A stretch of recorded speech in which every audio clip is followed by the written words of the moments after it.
that in mind too. By the way, glad y'all gave us some cosplay. We got a little Harry Potter knot here. Good job. Good job. Got a scarf here. Anybody else think Harry Potter? What you got? I'm from Beetlejuice. Oh, okay. Well, we got a Beetlejuice here. Okay. Anybody else think cosplay with Harry Potter going on? Oh, look, yeah, we're good. Now we're talking. Yeah, she's gonna really appreciate that. Got the jerk. Oh, that's a neat one. Let's see that one again. Quidditch, yeah, look at that. Yeah, we'll talk about that and more. Yeah, we'll highlight you in a bit. So just some housekeeping before we bring up Bonnie. Microphone's here. Again, stand up, please. She will be manning the microphone. So we're gonna try to keep it one question. If we can, if there's time permitting, yes, you may come back in line. But as of now, we'll keep it one. And we are ready, right? I think she's ready, right? Look at the thumbs up. She gave me a wave. She said yes. We're good to go. All right. Without further delay, let's go to bring our guest. The Big Texan welcomes Bonnie Wright. Come on up, Bonnie.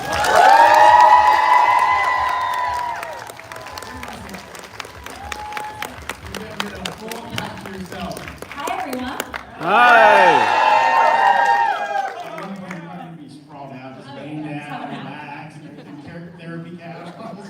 Well, welcome to San Antonio. Thank you. First time here? It is. Not my first time in the state, but my first time In San Antonio. Look at that. Well, what do you think so far about our gorgeous city?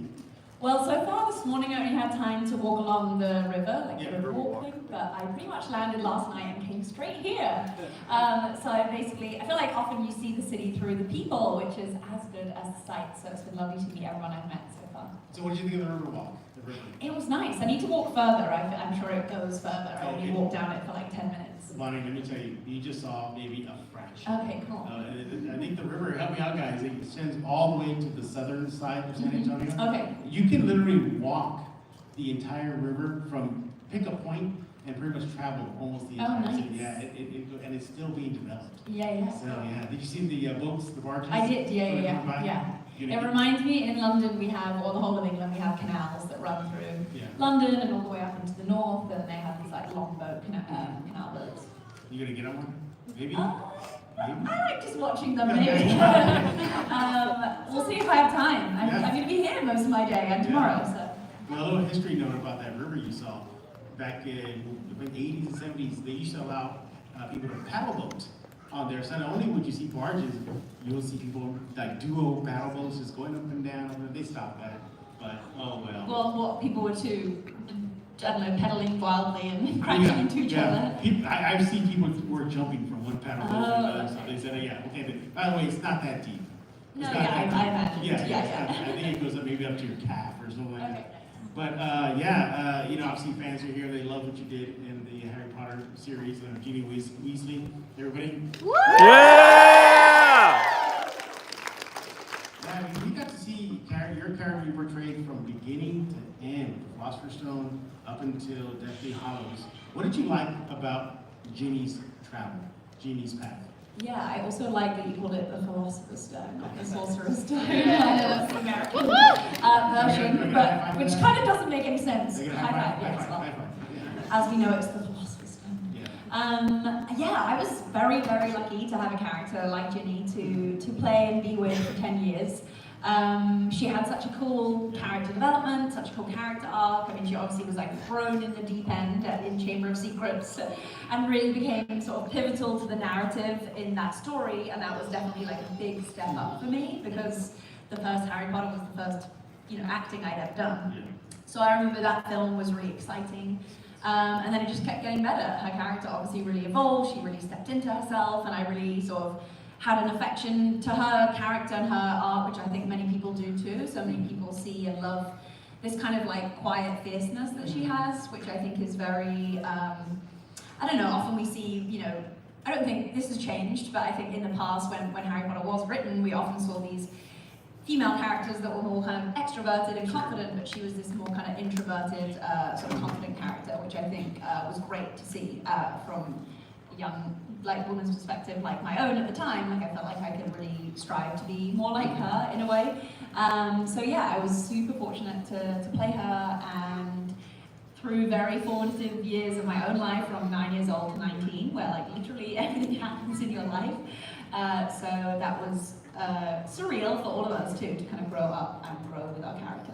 You mentioned that was your first role, right? did it hit you at one point? Say, wait a minute, my first part role character is in the Harry Potter franchise. Did that hit you, or no? Yes and no. I think you're just doing it. You're present at 9 years old. You're like kind of happy-go-lucky, you know, being pretty in the moment and less like self-aware, which I think is kind of a good thing. But I started in a way that young because I was just truly present to the experience in a way. But yeah, I think for all of us, as the series developed and it became such a building phenomena, and it was clear that we were going to make all the books into movies, it then became very real and you know, wild really, and hard to comprehend, I think. Almost hard to comprehend until we finished, in a way. Like on reflection, coming out of the kind of beautiful bubble that it was, you then were like, oh wow, that's like completely changed my life and changed everyone else's life who's had the joy of watching it and it being part of their story and part of their family or their friendship group or the person they fall in love with. Like, it's really interwoven into people's lives like it did for us. But in a kind of great way, when we were filming, sometimes it just like was just the most normal thing ever, which sounds weird, but when we were there in our own world with all these familiar people, it just was like, oh yeah, I'm just going to work kind of thing. And also at the time, maybe in a good way, like there wasn't really so much like social media and stuff like that, so you didn't have that kind of public sort of experience until you literally promoted each film, which was only a small portion of the experience, really. Yeah, I can imagine 9 years old, oh, I have my wand. Like, it's just common, you know, after a while, at least in that moment in time for you, oh, I'm putting on robes and, you know, but it must have led well for you too, because at that time, at your age, it's like playing pretend, right? I mean, that's what it was. Was there anything challenging, though, about playing the character that you reflect upon now? I think all of it. I mean, when we were young, we were just children playing children. But as we evolved and our characters evolved, you know, you were acting, you were working. At the end of the day, there would be challenging days, or the scenes would be tough, or you wouldn't get your kind of shot until the end of the day when you were like most tired. And at the same time, we were balancing all our hours of schoolwork and making sure we, you know, completed all the schoolwork that we had to do. And so, I mean, I was very, very fortunate in the sense that either one of my parents came with me every day, so I had that kind of familiarity with them, and I never had to relocate. Like, I went home to our family home every night, so I still had my life that was part of me that kept me just rooted, I guess. But yeah, I think I think also for everyone, like, you all know and love the characters from the books, and no matter what happens, like, it's always going to be our interpretation of the character, or also what scenes we're given to perform our character. Like, for me, there was so much of Ginny that's in the book that didn't make it into the film, and that's not just for me, that was so many other characters too. So that was always sometimes challenging, to kind of miss these massive gaping moments of the character and kind of having to sort of attempt to portray it. So on reflection, I think that was always hard, kind of, if only we could have made like 8-hour-long movies, which I'm sure you all would have watched, then we could make it interesting. I also think they probably kicked themselves when they realized when they thought to do Deathly Hallows Part 1 and 2, they're like, why didn't we do this for every movie? That would be it. That's like kind of the thing now, you know, Netflix, you know, they split, no, Part 1, this, 2 months from now, there. It's a great idea. Maybe, just maybe one day, they'll revisit it. And I read somewhere that when you auditioned for the role, that was on a whim. Like, I mean, it was whim in the sense that I was like, this is not going to happen, but we may as well just go for the fun of going for an audition. My brother Lewis, who's a few years older than me, he had read the books, like all the books that were out at that moment, so he was the fan of Harry Potter at the beginning, and we heard, as people heard, that they were making these books into films, and he said to me, you should go and audition for the role of Ginny Weasley, like very specifically, and I was like, I don't know who that is, but sure, sounds fun. And like, my parents, who are not in the film industry or entertainment industry at all, my mom was like, okay, how do we figure this out? Like, how do we find out how you find an audition? So she contacted the publishers, and they gave her the number to the casting agent's office, and that's how I got my first audition. By just my mum being like, let's try. And it was just fun. I mean, I quickly read the first book before I went for my first audition. And yeah, I feel like we were just like, this is fun, like genuinely not thinking it would lead to anything. So I was quite shocked when it actually came to be. Right, where you got my next question out, like that reaction when you got the word, the official word. So you got the role. I bet everybody was. Your brother. Why did your brother? Yeah, we were like screaming excited, and then we were like, wait, what does that mean now? Like, what do you do? Like, how do you even act? And yeah, I mean, even my first day on platform 9 3/4 in the first movie, I feel like there was no acting there. I was literally just being my own stunned self, like, what is going on? And Julie Walters, who played Molly Weasley, my mum, literally, I think, saw how lost I looked and was like, okay, like, come with me, like, I'll show you the ropes. So I didn't know anything, like, all these technical words that would be thrown around, and I'd just be like, oh my gosh, what's happening? So for all of us, we had this amazing kind of film school, acting school, and obviously at the time, again, I didn't at all know half of the actors in the movies were incredibly well-respected actors who I only came to understand and know their work as I grew up. What do you miss most about the franchise now that it's over? You know, y'all gone on already from the franchise. Looking back, what would you like to revisit? What would you like to do again? I think just like an average day, like no special specific day, but you know, I feel like people often talk about the relationships we have between actors, which is obviously there, but we also have this deep relationship with all the crew as well, and watched a lot of them grow up themselves in their roles in the industry through the departments, the camera department, the sound department, whatever it could be, and everyone was so good at what they did. I genuinely just like loved being around all these creative people who were just so crafted at their work and were like real team players and just happy and excited to be there each day. Like there was just a real pride that people took in their work on that film because it was, you know, really sort of top quality kind of filmmaking in happening. So that's what really inspired me. When I went to college, I actually went to film school and studied directing and writing. So it was really the behind the scenes of filmmaking that I almost fell in love with the most. Yeah. Did your brother bug you? Get me on, give me No, on. luckily he does not want to be in front of my brother really? is like, doesn't want to be in front of a camera, no. Wow. Oh, No, he's quite happy that what his part was in it. You know, I'm glad it's a good transition. You know, now that you've been away, you're now focusing, not focusing, but going to behind the camera, the directing and everything. Talk about that shift in your next, I guess your current chapter now. Yeah, sure, yeah. I went to college now quite a while ago. I graduated in 2012, so yeah, quite a while ago. And I did a lot of filmmaking during my degree and then continued to make short films, music videos, commercials and stuff like that. And now I'm beginning to work more, I'm still into like fiction storytelling for sure, but recently my most recent projects have been more like non-scripted television, more like documentary style stuff. Just because of the things that I'm interested in kind of highlighting and amplifying, which is my passion around our environment and our climate and our earth and sort of like celebrating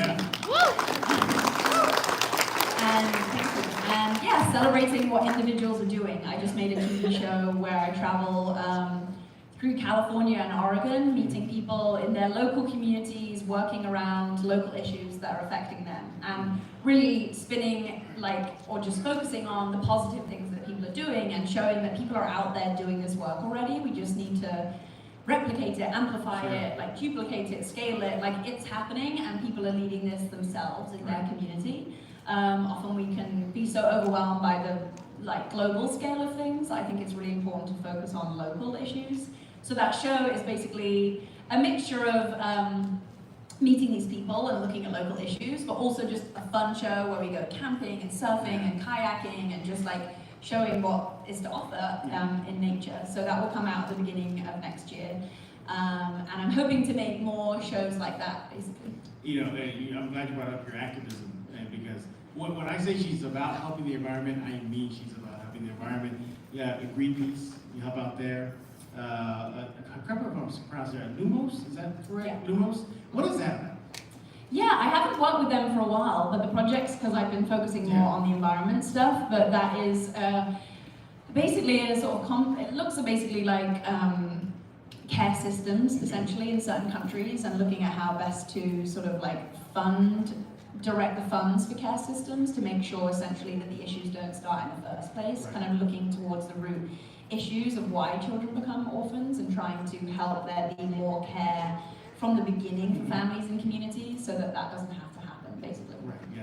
And I believe you have a book, Go Gently, Actionable Steps, Nurture Yourself, Planet. Seriously, you really put Mother Earth in focus, don't you? Yeah, that was a book I wrote that came out 2 years ago, and it's a very like practical guidebook. It's like a textbook, meta cookbook is how I describe it.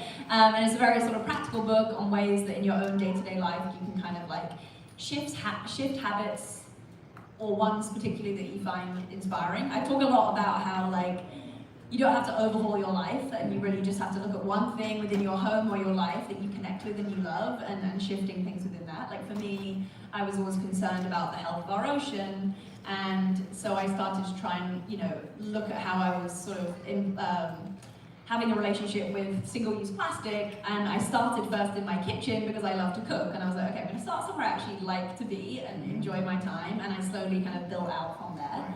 But I often say, you know, everyone has a skill set in this room, everyone has a unique identity, perspective to like apply to these large issues and these movements, and I think it doesn't have to be boring, it doesn't have to be out of your comfort zone. Like, you can find something that you love and are comfortable doing and like intersect it with some issue you care about, and I think we're more likely to commit long term if it's something that we actually find enjoying, or enjoyment in, or we know we're good at that. Like, not everyone needs to be behind a microphone. We need the accountants in the movements, we need the carers, we need the organizers, we need, you know, all those different people, the teachers, everything. And that book is available right now. I mean, you Yes. just get it, Yeah, anywhere you get your book. Anywhere, ebooks Even as well. Amazon, wherever you want to go. Yeah. All right, here is your warning, everybody. Go ahead and start lining up. It's be your time to talk with Bonnie. Just using the mic is. So I'll give you a few more seconds to line up here. So I gotta ask you, Bonnie, did you keep anything from set? I didn't. I know other people did, but I did not get the memo. I did not put anything in my pocket or bag. Sorry. What would you have taken there? I honestly would have taken... No, I would have taken my wands, or honestly, just one of my like lovely knitted Weasley outfits. And was there a spell that you wish you could have cast? Excuse me. I honestly Ginny, like, her only spell that she really gets known for is Reducto.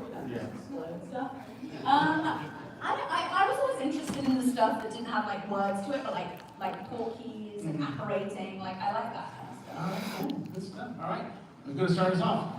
Hi, Bonnie. I liked your comment earlier about how you didn't have social media when you were younger, and you find out things about people you follow through things like that. And one of my other favorite series is Glee, and that stars Jacob Artist, and you and Jacob have a friendship, I guess, and I want to know how you ended up directing his music video, because it's really good work. Oh, thanks, appreciate it.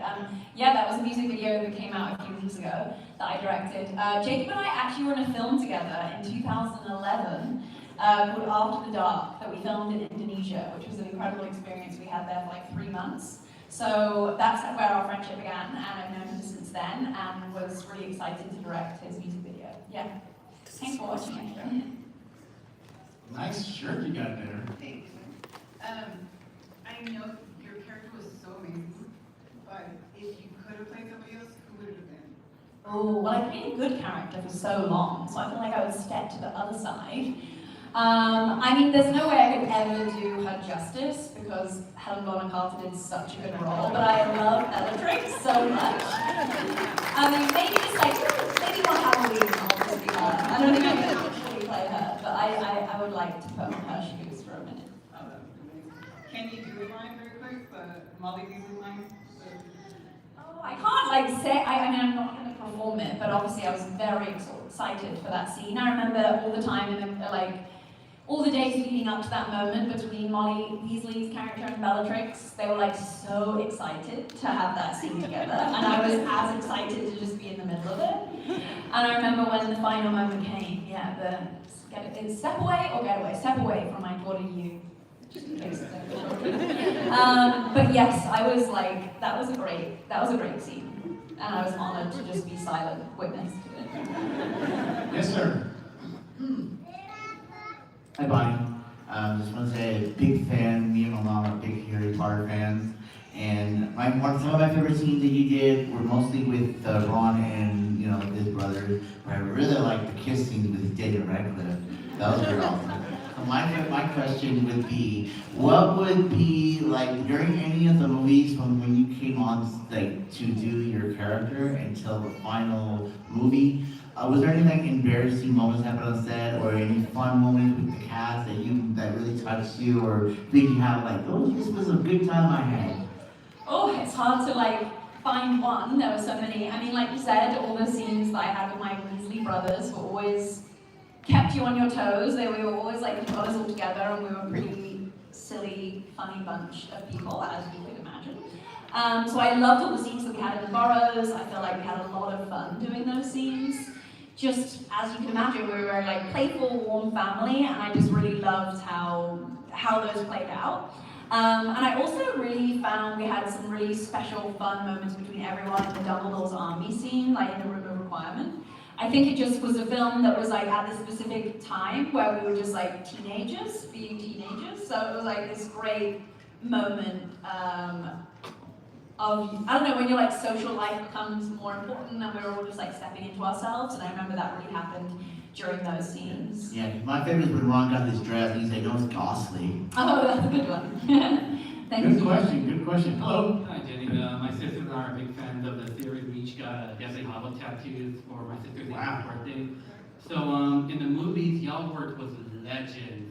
Some that are unfortunately no longer with us. But if you have gotten any advice from any of them, if you just could narrow down to one, what's the one that always stuck with you? Sure, yeah, we did, as I said earlier, get to act alongside incredible actors that at the time I didn't really know until I got old enough to watch some of the movies they'd all been in. I feel like there weren't specific words of advice. I feel like, in a way, they all were so respectful of like us being who we are and not kind of ever patronizing us too much and really letting us step into our power as young actors. But I think, honestly, the best thing I learned was just watching them. Like, I just remember some scenes I would just sort of lose myself in witnessing these actors that I would almost forget, like, oh, I'm meant to be in this scene. Like, this is like mesmerizing watching these people. Like, I remember there's a scene with Ralph Fiennes, like, when we think Harry, in the Battle of Hogwarts, when we think for a moment like Harry is dead, and he like comes out and he has this scene that's like right in my face, and I was absolutely, genuinely terrified. Like, his performance is so good that I was just like, oh my god, like I hope he doesn't come anywhere near me, like this is terrifying. So yeah, just witnessing them was literally the best acting school ever. Thank you. Good question. Hi, Bonnie. Oh, sorry.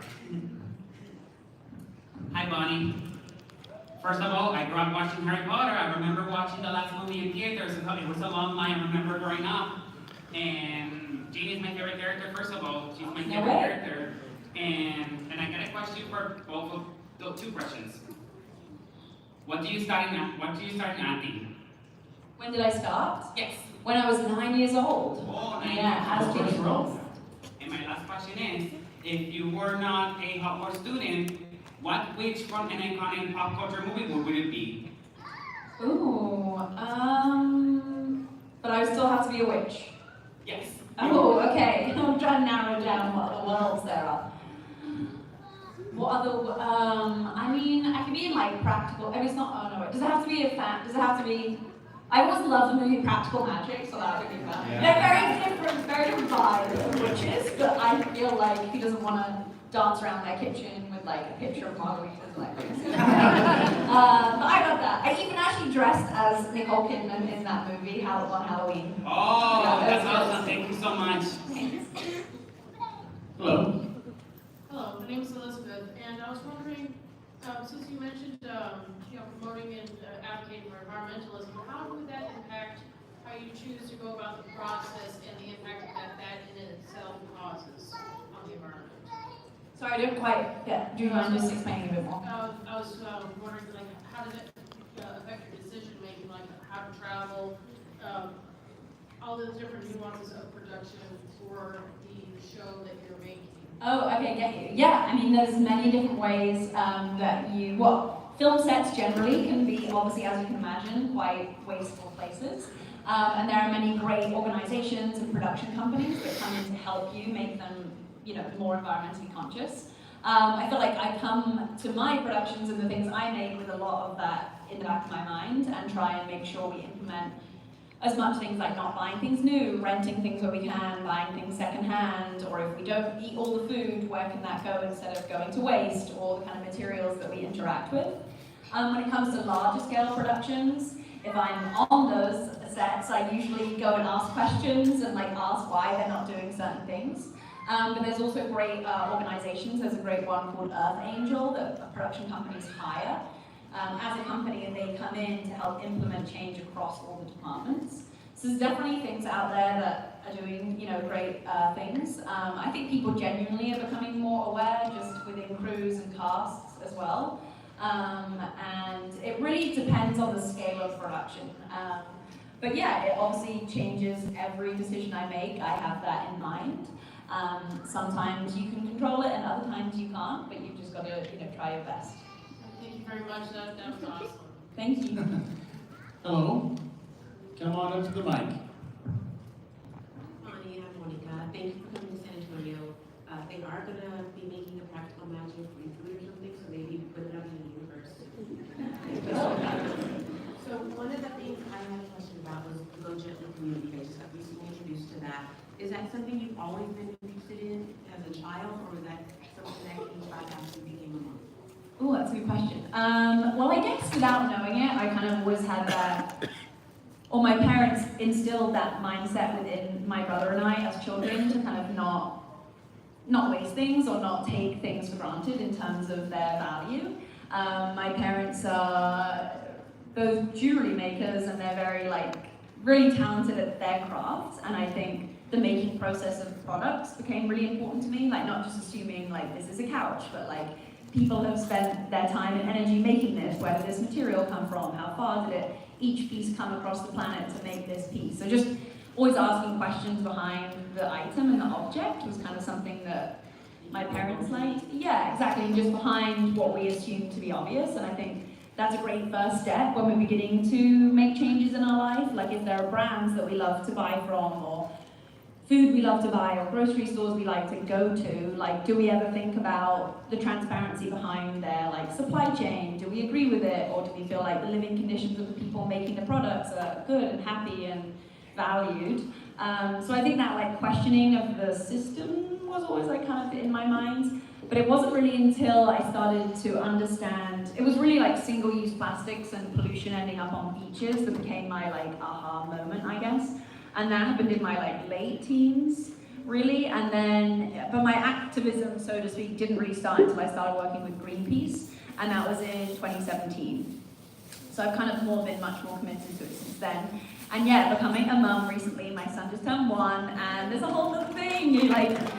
So big respect to parents and all the extra decisions you've got to make suddenly, when you're bringing in a new life to the world, but also just all the things that kids interact with, they're gonna love this toy, and it's out the window, they don't like it, all these things that are somewhat sometimes out of your control. But I feel I've learned so much from a new community of mothers, and connecting more locally to my community has been a great way to, give things that my son's grown out of to someone else's child, or someone else is hey, we're not, no longer using this anymore, and I'm over to their house picking it up. Just sharing our resources and being in a community, I think, is literally the thing that will kind of guide us through. And I think it's not been that long generationally since we were more connected to our local community. I think it's just been 2 generations of forgetting it. But as things start to come to our doors, sadly all the hurricanes that have been happening here in America, it's been community helping each other that's actually been how people have been surviving. So I think that's just a perfect prime example of why we should get to know our neighbors and become friends with them.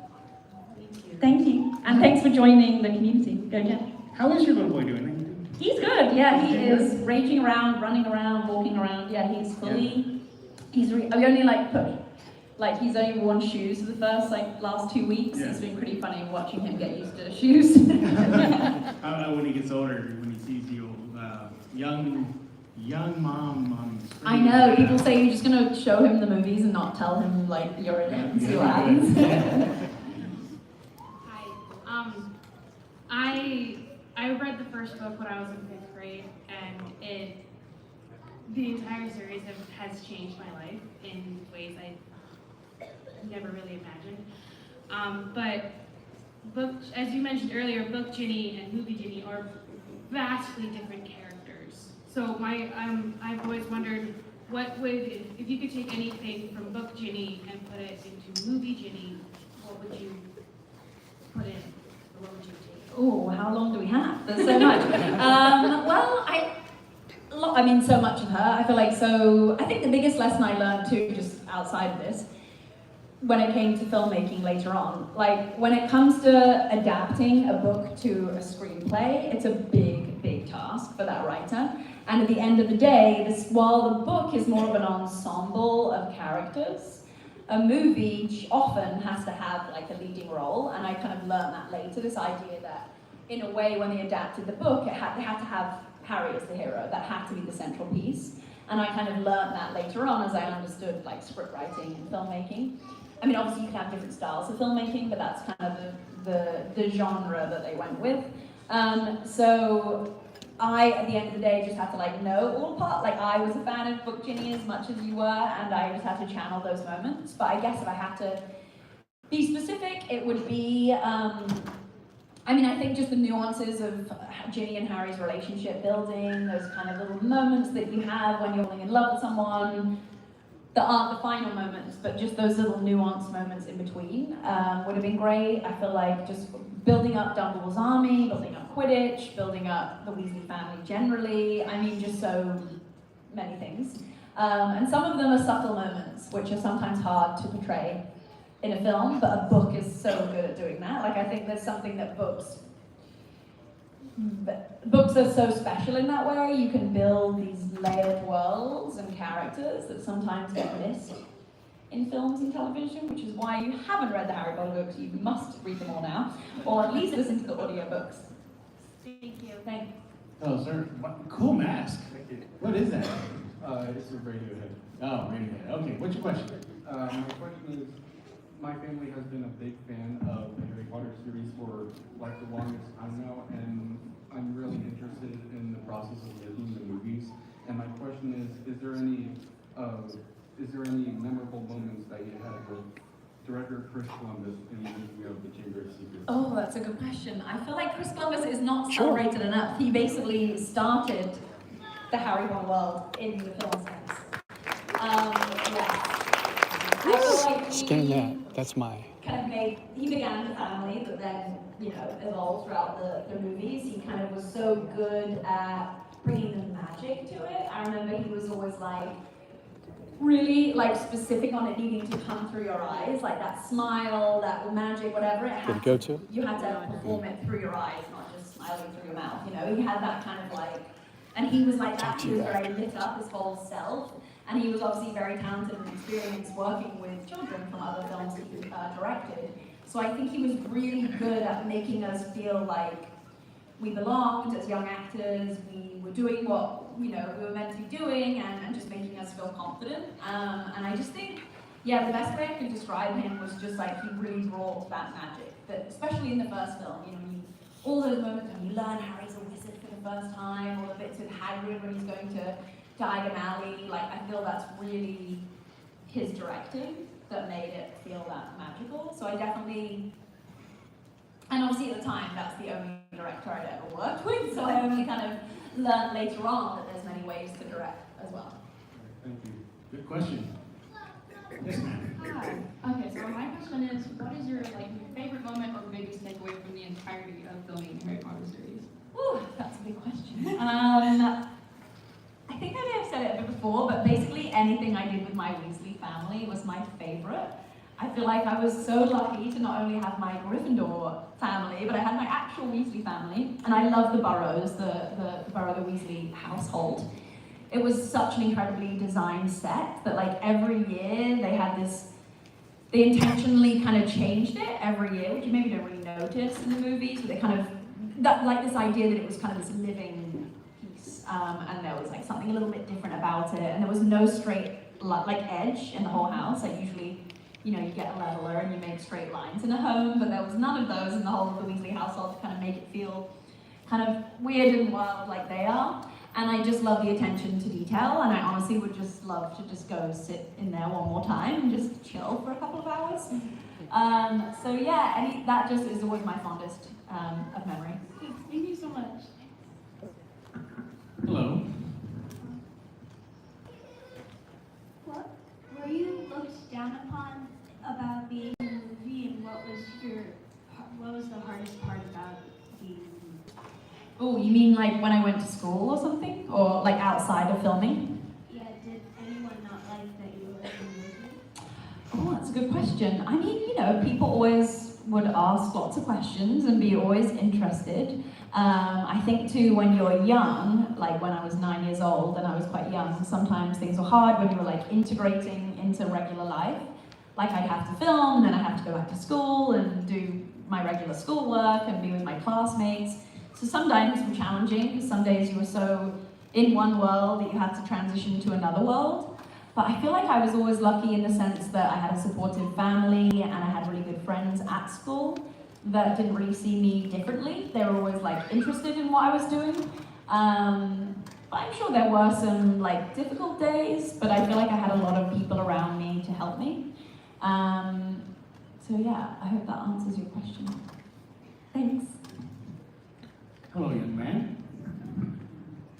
Were you scared when you first started filming? That's a good question. I was very nervous for sure. I remember being also freezing cold was one memory I had. We were in the actual train station, King's Cross, where the Hogwarts Express obviously departs from, and I remember being in this sort of like skirt, and I think I was in like a skirt with like woolen tights even, and a cardigan, but I was still like freezing because of my nerves, I guess. But as I said before, Julie Walters, who played my mum, really took me under her wing and helped me out. But I remember just being like, what is going on? Like, what is happening? All these technical words, the crew were moving these cameras and these cables, and I had no idea what was going on. So I definitely was really nervous, and it was a quick, I had to be a quick learner, for sure. That's very interesting. Thank you. Thanks so much. Even as a sample of just the people in line, you see the generations from older to younger, and it really impacted you. Well, I have two questions. Like, you said that Molly Weasley was helping you a lot. So do you take her like an important part of your life? For sure, yeah, she was like my on-set mum, for sure. And I've told her how lucky and grateful I was for how nice she was to me on that first day. And I have another question. What was your favorite Hogwarts movie what was your favorite Harry Potter movie? Yeah, good question. It's hard to decide because they're all good, but I think it's a tough tie between Chamber of Secrets and Deathly Hallows Part 2. Do you have a favorite? Yeah, it's actually the third one. Oh, The Prisoner of Azkaban. That's a good one. Thank you for Thank your you so question. much. Appreciate it. Hello?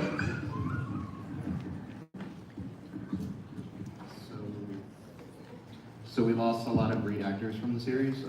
Is there anybody in particular that hit you pretty hard? All of them. I feel like you often think that like people are gonna live forever. I think because of the characters are so strong in my mind and the memory is so strong that every single one of them has been like, oh my gosh, like nothing is forever, nothing is permanent, and a lot of time has gone by. Sometimes it feels like it was yesterday we were making the movies. And then when people pass away, you're like, oh wow, it was actually quite a long time ago we filmed these, and people age. And I feel like everyone has been really surreal, and it's been really amazing to witness the Harry Potter community, as you are all in this room, like share their love for these characters and the actors. Has been just so wonderful to like read on social media posts or online, just like the outpouring of love that people have is just so special. And I hope they all can feel it after they go. Thank you. Ooh, nice cosplay. Good cosplay. What was your favorite scene and why? Well, it might sound unusual as a choice because I pretty much was laying dead most of the time on the floor. But my favorite scene was actually in the Chamber of Secrets because it was such a big moment for Ginny's character, and it was really the first big scene, like dramatic scene I'd been in. So I remember every day we filmed the scene for maybe, I think like 2 weeks, because it was because they had a full-size basilisk snake. Like some of it was done like after in sort of visual effects, but some of it was a practical kind of moment. So we were there for 2 weeks, and I remember every day I was like, do you think I'm gonna wake up today? Like every day, like, do you think today? Yeah, maybe in a few hours, or maybe this afternoon, and another day would go by and I'd still be laying dead on the floor. And then I think literally the last day of 2 weeks, I finally woke up and I was like, I'm ready for my scene. So that was a really significant scene for me, and I just loved the scene. Like I love the moment where Harry puts that fang through Tom Riddle's diary that's caused me a lot of trouble that whole school year. So it felt very like dramatic scene that I love to be in. Thank you. Who was your favorite actor from Harry Potter? Oh, that's a good one. Well, I had a lot of scenes with Ivana, who played Luna, so I loved working with her. And I've already mentioned the brothers, my Weasley family that I loved. But yeah, I guess, and also two of the friends that I was close with was Katie Leung, who played Cho Chang, and also Afshan Azad, who played Padma Patil. So the three of us were good friends. So thanks, that's a good question. Come on up.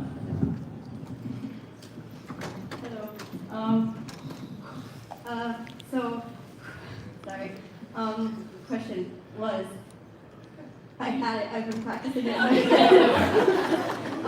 So you said that like it was a spur of the moment decision to go audition. A couple, like maybe with 5 or 6 year old you, did you have an idea of what you wanted to do? Was acting always on the table, or was it like I don't know how to say things. Something else? Yeah. I think when you're 5, every day, you've probably thought of something else that you want to be when you're growing up. I don't even think when I was 9 and I auditioned for Harry Potter, I really knew what I wanted to do. I wasn't like, acting wasn't really in my thoughts, to be honest. I mean, I loved being in like school plays, but I was always like whomever in the back. Like I wasn't necessarily a lead role in any like school production either. I think what made me probably go to that audition was I loved taking part. I was one of those kids who wanted to be in like every school activity, every sports something. Like I just liked to show up. That was mainly my theme as a child. So I think when it came to auditioning and acting, I was like, yeah, I'll show up to this and like try it out. And then I guess, yeah, it chose me. Hi, welcome to San Antonio. My question is, have you ever envisioned how Harry would ask Ginny to marry him? How you popped the question? I often think maybe she asked, you know? Yeah. She knows herself. I feel like she's not waiting for any guy to Probably right. to decide her fate, you know what I mean? Which I'm like, that's the way it can be if you want it to be. You don't have to wait for anyone, just in case anyone's waiting in this room.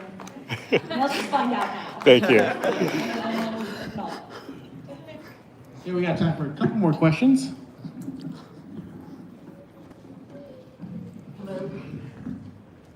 Hello. I just wanted to ask, what was it like working with the late Alan Rickman and the late Maggie Smith? Yeah, thank you for your question.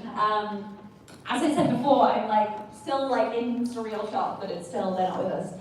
But yeah, a bit like I said earlier as well, I just feel like I witnessed so much from them. Like it wasn't even specific moments or lessons, it was just watching professional, highly talented actors be them was just interesting to watch, I think, when you didn't really know what like an etiquette of an actor was when you were a kid. Like it wasn't just the acting that you gave in that scene, but it was also how you carried yourself offset and how you stayed in that role, as they both did most of the time. I mean, they weren't like absolutely purist kind of sort of took their role